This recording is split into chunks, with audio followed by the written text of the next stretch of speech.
లక్ష్మణుడు ప్రవేశించాడే లోపల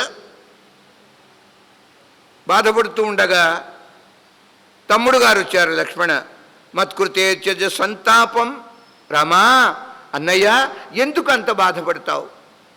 నన్ను ఒక్కడే కదా, శిక్షించు, నన్ను జహిమాం, నన్ను సంహరించు, మాట తప్పమాక అంటున్నాడు లక్ష్మణ. వధించు నన్ను. నేను ఊహించా అన్నయ్య, కాలపురుషుని యొక్క సంగతి నాకు ముందే ఊహలో ఉంది. గతి కాలస్య కలిత పూర్వమేవాదృశీ ప్రభో, కనుక నన్ను సంహరించు. నీ ప్రతిజ్ఞ భంగం నా వల్ల కారాదు. నాకు తెలుసు నేనంటే నీకు చాలా ఇష్టం. అయినా సరే ఈ ఇష్టము, ఈ మమకారం మన వంశానికి కళంకప్రాయం కారాదు. ఎలాంటిది? సూర్యవంశం, ఇక్ష్వాకు వంశం. ఒక్కడుండి అబద్ధం చెప్పిన వాడు లేడండి. అసత్యం అనే మాటే లేదు. ఇప్పుడు ఎందుకు జరగాలి? కనుక రామ త్యజ శంకాం, నువ్వు సందేహాన్ని వదిలిపెట్టు, నన్ను చంపేయి, నీ ధర్మాన్ని పాటించు నువ్వు అన్నగారితో లక్ష్మణస్వామి ఇలా చెప్పారండి. అంతే, రాయి చేసుకున్నాడు గుండె రామచంద్రుడు. అయితే మనిషిని త్యజించటం, వదులుకోవటం ఉన్నదే, అది సంహరించినట్టే లెక్క.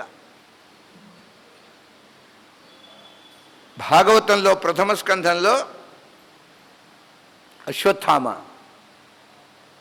అశ్వత్థామ ఉప పాండవులను సంహరిస్తాడు.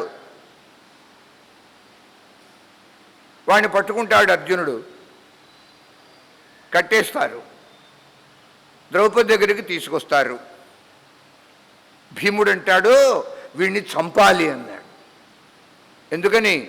మన బిడ్డల్ని చంపాడు వీడు, పసిపిల్లలని. కానీ ద్రౌపది అడ్డం పడుతుంది. ద్రౌపది చాలా గొప్పగా మాట్లాడుతుంది. అప్పుడు, అయ్యా, భర్తలు ఉన్నారా? 5 భర్తలు ఉన్నారు. పరమాత్మ శ్రీకృష్ణుల వారు ఉన్నారు. ఆమె అంటుంది, నా బిడ్డలు మరణించారు, మరణించిన వారు మళ్ళీ రారు కదా. నేను సంతానాన్ని పోగొట్టుకొని ఇంత భయంకరంగా విలపిస్తున్నానే, ఈ అశ్వత్థామ మీ చేత సంహరింపబడ్డాడు అని తెలిస్తే వీరి తల్లి కృపి, ద్రోణాచార్యుల వారి యొక్క సోదరి, ఆమె ఎంత బాధపడుతుంది. గర్భశోకం నేను అనుభవిస్తున్నా, నాకు అది ఎటువంటిదో తెలుసు. కనుక దయచేసి ఈ బ్రాహ్మణుణ్ణి చంపమాకండి అని అర్థిస్తుంది ద్రౌపది. నా బిడ్డలు పోతే పోయారు, ఎవరైనా పరాయివాడు కాదుగా, మీ గురుపుత్రుడు. ఏ గురువు ద్రోణుని దగ్గర అస్త్రవిద్యని మీరు అభ్యసించారో అట్టి ద్రోణుని యొక్క కుమారుడు సాక్షాత్తు అశ్వత్థామే ద్రోణ రూపంగానే ఉన్నాడు. ఆయన ఆత్మా వై పుత్రనామాసి అన్నట్టుగా. కనుక అశ్వత్థామని చంపనివ్వదు ద్రౌపది. భగవంతుడు కూడా ఆ అర్జునుడితో సహా పరమాత్మ మనసులో ఉన్న ఇంగితాన్ని తెలుసుకొని అప్పుడు ఏం చేస్తారు అర్జునుడు? అశ్వత్థామ శిరస్సు మీద ఉన్న శిరోజాలని కత్తితో వపనం చేసి అక్కడ పుట్టుకతో ఒక మణి ఈయన గారి నెత్తిన ఉండేదిట. ఆ మణి వల్ల వీరికింత కక్ష. ఆ మణిని స్వీకరిస్తాడు అర్జున.